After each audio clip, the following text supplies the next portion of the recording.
Hello dear student, কেমন আছো? I hope প্রত্যেকে শুধু ভালো না, ভীষণ ভালো আছো। স্ক্রিনের ওপরে একটা কোশ্চেন দেখা যাচ্ছে, তাই না? সেই প্রশ্নটা প্রথমে মন দিয়ে পড়বো, বুঝবো, তারপর চ্যানেলটা সাবস্ক্রাইব করে অঙ্কটা করতে থাকবো। ওকে, চলো কি বলে দেখো। ভূমি থেকে 300 মিটার উঁচুতে উড্ডয়মান একটি ঘুড়িকে ভূমিতে দণ্ডায়মান একটি বালক 30 ডিগ্রি উন্নতি কোণে দেখলো। বালকটি থেকে ঘুড়িটির দূরত্ব কত? অল্পটা বুঝলাম, অল্প বুঝলাম না, মোটের ওপর কিছুই বুঝলাম না। ভালো করে পড়তে পড়তে, ড্রয়িং করতে করতে অঙ্কটা করি। ওকে, ভূমি থেকে 300 মিটার, ধরো এই হচ্ছে ভূমি, ঠিক আছে?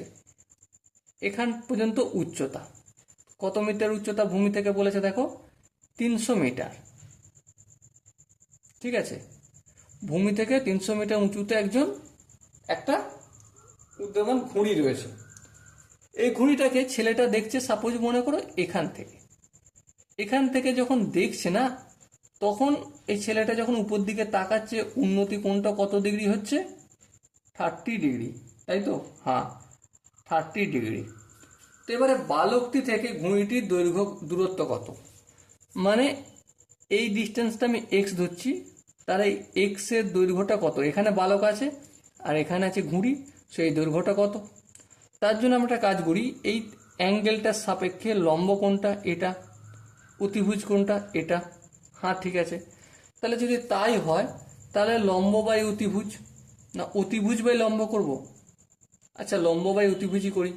লম্ব হচ্ছে 300 মিটার, 300 করলাম, অতিভুজ হচ্ছে এক্স করলাম, ইকুয়াল টু লম্ব অতি সাইন 30 ডিগ্রি। হ্যাঁ, সাইন 30 ডিগ্রি লিখলাম।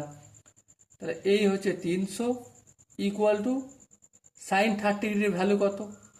1/2। আর এক্সটা এদিকে আছে কিসের ভাগের আকারে, অপর দিকে আসলে গুণের আকারে হয়ে যাবে। হ্যাঁ, ঠিক। এবার দেখো 300 রয়েছে, এখানে 1/2 আছে, এটা অপোজিট দিকে আসলে কি যাবে? 300 গুণিত 2/1 হয়ে যাবে, ইকুয়াল টু এক্স। তার মানে কি, এক্স এর ভ্যালু কত বেরোলো? 600 মিটার।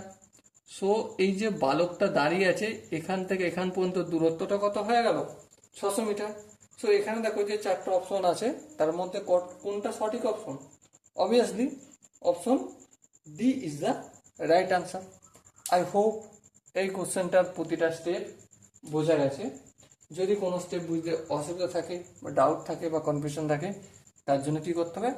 কমেন্ট সেশনে জানাতে হবে। ওকে, সো ডিয়ার স্টুডেন্ট, দেখা হচ্ছে পরবর্তী সেশনে। ততক্ষণ পর্যন্ত ভালো থেকো, সুস্থ থেকো এবং জয় হিন্দ।